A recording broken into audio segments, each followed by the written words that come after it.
मला झाड खरं खालून लोकांनी दाखवलं असेल पण वरतून नशीन दाखवलं कोण आपण दाखवून राहिलो का म्हणतं पोट्यो चला ना म्हटलं आज रविवार होता निघा ना फिराले आम्ही निघालो ना मग पुरी गँग घेऊन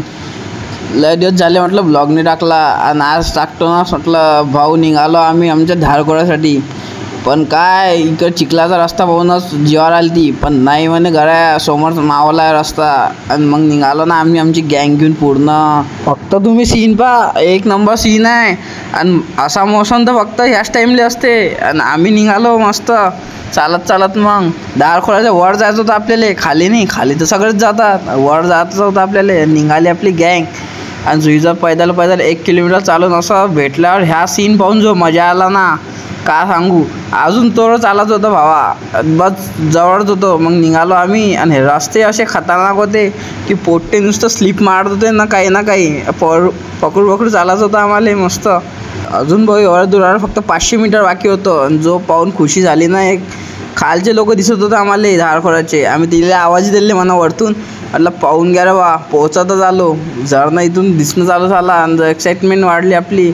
पार आहे असं आहे मग हे पूर्ण खाली जाते लोक इथं खाली आंघोळ करतात आपण जवळ पोहोचलो होतो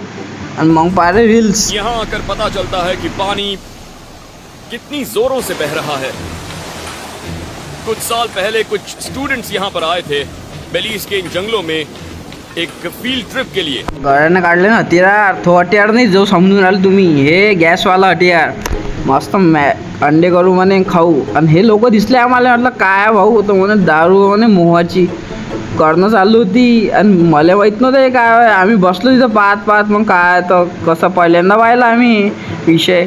असं असतं भाऊ हे जुन्या पद्धतीचं काम आणि लोक म्हणते येणार नशा होते पण आम्ही काही करत नाही आणि आम्ही निघालो मग आता वापस घटांमार्गे आम्हाला खायचे तिच्या वर आहे एकदम झुईजप निघालो मौसम मी मस्त बनला होता गेल्या म्हटलं दादा माहोल पुरे पुट्टे बसले वाट पाहत होते कधी निघतील कधी नाही आम्ही घेतो खाऊन आणि तुम्ही करा फक्त लाईक आणि फॉलो मित्रांनो नवीन ब्लॉगमध्ये भेटूया लवकरच।